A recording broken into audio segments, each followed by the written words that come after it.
To continue further, I first must establish what we know about the timeline of Equestria.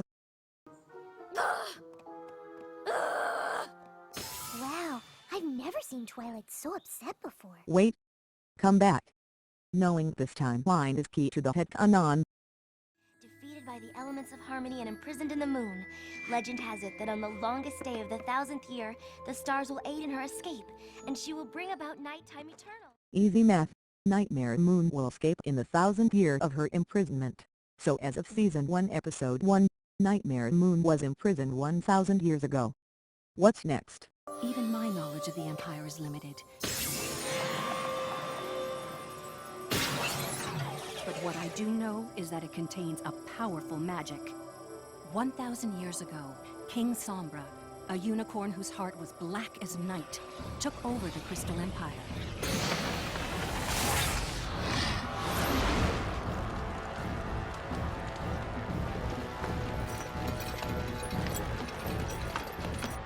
He was ultimately overthrown, turned to shadow, and banished to the ice of the Arctic North.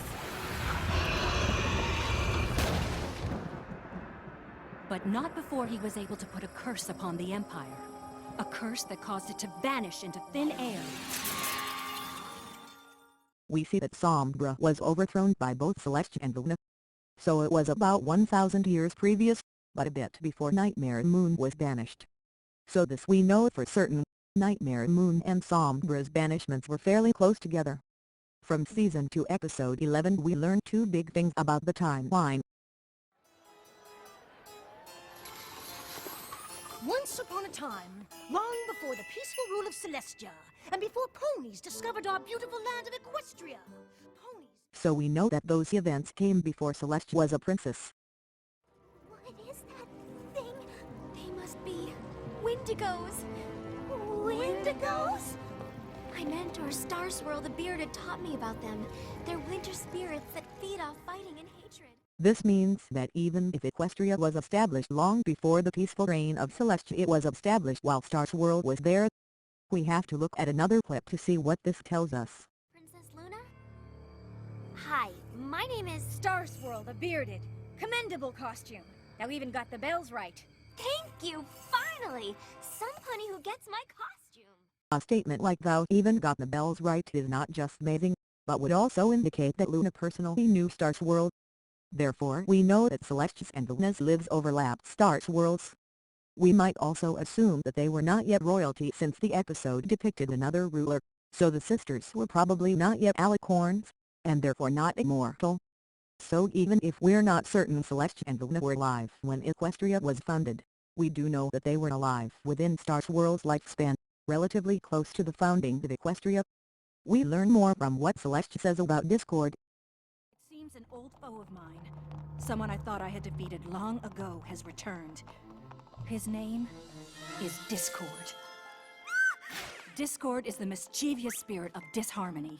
Before my sister and I stood up to him, he ruled Equestria in an eternal state of unrest and unhappiness. Luna and I saw how miserable life was for Earth ponies, Pegasi, and unicorns alike. So after discovering the elements of harmony, we combined our powers and rose up against him, turning him to stone. All right, princess! So they discovered the elements during his reign. If we assume that the status of alicorn and immortality came with finding the elements of harmony, then we know that Discord both came to power and was overthrown well within a normal pony's lifespan. He had to be overthrown by both Celestia and Luna, so we know that happened before Luna was banished. So we know that occurred at least 1000 years ago. So all that's left is to close the gap between the overthrow of Discord and the banishment of Sombra. However, I am inclined to believe that the overthrow of Discord falls pretty close to 1000 years as well. But, this is something I will cover in more depth in another segment. And now for your entertainment, I shall say Sombra one more time. Ahem. Sombra.